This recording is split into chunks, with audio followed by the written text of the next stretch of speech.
Assalamualaikum warahmatullahi wabarakatuh. Salam bahagia. Perkenalkan, nama saya Agus Wahyu, CGP Angkatan 6 dari SMK Negeri 1 Subang. Setelah mempelajari modul 1.1 mengenai pemikiran Ki Hajar Dewantara, saya akan membuat refleksi dan kesimpulan.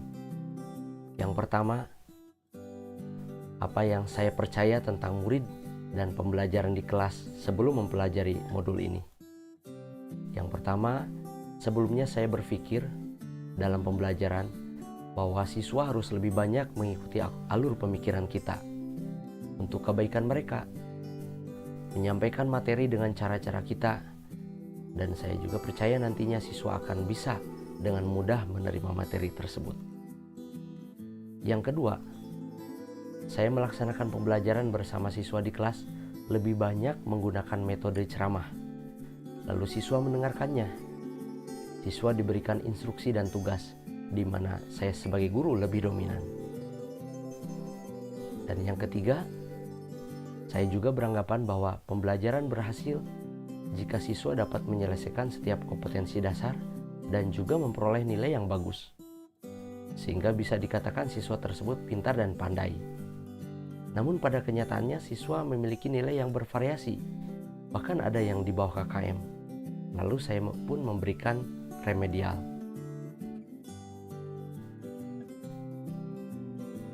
Selanjutnya, setelah mempelajari modul ini, yang berubah dari pemikiran atau perilaku saya setelah mempelajari modul ini, saya banyak sekali mendapatkan pencerahan yang luar biasa dari pemikiran Bapak Ki Hajar Dewantara.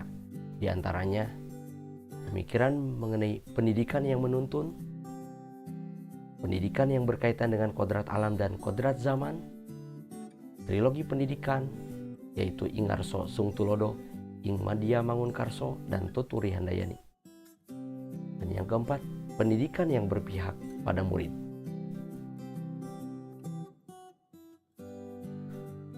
Setelah mendapatkan pencerahan tersebut, itu merubah pola pikir saya dalam hal pendidikan, dan saya pun mencoba menerapkannya di sekolah. Pemikiran sebelumnya hanya sebatas mengajar, menyampaikan materi di kelas. Saya menyadari bahwa pendidikan tidak sesempit itu. Konsep pemikiran Ki Hajar Dewantara tentang pendidikan sangatlah luhur, yaitu tidak hanya sebatas transfer materi, akan tetapi sebuah tuntunan, menuntun murid dengan melibatkan potensi yang dimiliki murid itu sendiri untuk tumbuh berkembang, mencapai kesuksesan, keselamatan, dan kebahagiaan. Bahkan lebih tinggi lagi, sebagai bekal mencapai kebahagiaan di dunia dan di akhirat. Selanjutnya, pemberian tuntunan pendidikan ini melalui konsep trilogi pendidikan, Ingarso Sung Tulodo, Ing Madya Mangunkarso, dan Tuturi Handayani. Saya sangat mendapatkan pencerahan, sehingga saya akan berusaha menjadi teladan yang baik bagi siswa, berusaha untuk membangkitkan semangat siswa, dan berusaha untuk memberikan dorongan semangat dan motivasi agar siswa terus maju dan berkembang.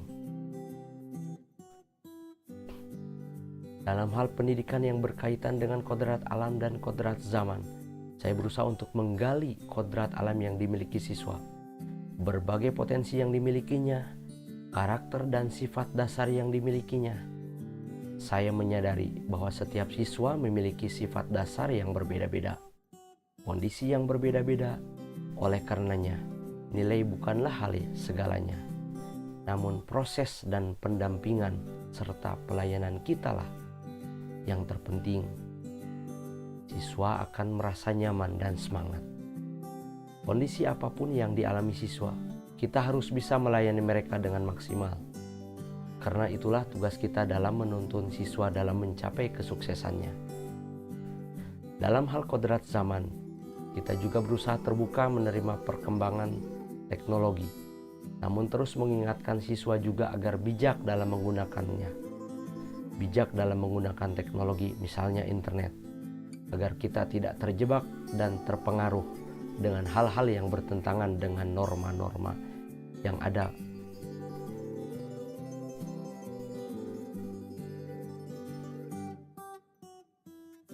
Apa yang dapat segera saya terapkan lebih baik agar kelas saya mencerminkan pemikiran Ki Hajar Dewantara? Langkah yang pertama, saya akan mengembangkan karakter siswa melalui kegiatan. Yang pertama adalah penguatan nilai religi. Penguatan nilai religi ini sebagai dasar dan sebagai pondasi utama. Misalnya dengan kegiatan bagi yang muslim membaca Al-Quran sebelum belajar dimulai, sholat berjamaah, pembiasaan membaca doa sebelum dan setelah beraktivitas. Yang kedua, pembiasaan budaya 5S. Senyum, sapa, salam, sopan dan santun yang sesuai dengan norma-norma budaya di kita. Yang ketiga, penanaman cinta lingkungan melalui kegiatan kebersihan, membiasakan membuang sampah pada tempatnya, dan mengedukasi pemilahan sampah sesuai jenisnya. Yang keempat adalah cinta tanah air. Dapat dilakukan dengan kegiatan di kelas, misalnya sebelum memulai KBM, sebelum memulai belajar, kita biasakan dengan berbaris sesuai peraturan baris berbaris, sehingga nantinya akan terbiasa.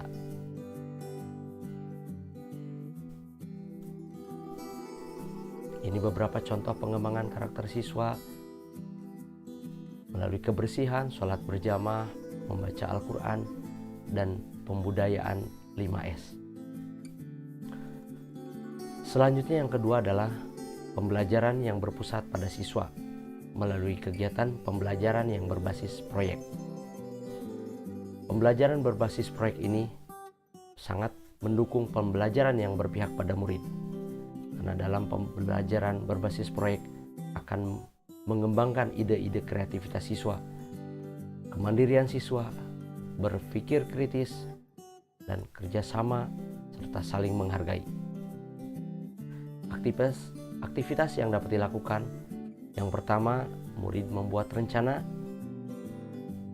berdiskusi, membuat rancangan gambar, menyiapkan alat bahan yang dibutuhkan, serta menyusun langkah-langkah pengerjaan, menyusun jadwal pengerjaan, serta melakukan proses pengerjaan proyek. Misalnya, sesuai dengan jurusan siswa mesin, misalnya dalam membuat produk tepat guna. Ini contoh kegiatan pembelajaran berbasis proyek. Siswa dituntun untuk melakukan kegiatan perencanaan, mengembangkan ide-ide kreativitasnya, mengungkapkan pendapatnya, saling berbagi, saling menghargai. Lalu selanjutnya didampingi dan dibimbing proses pengerjaan proyeknya. Misalkan pembuatan produk tepat guna sesuai jurusannya, yaitu jurusan mesin, dalam menggunakan mesin bubut misalnya.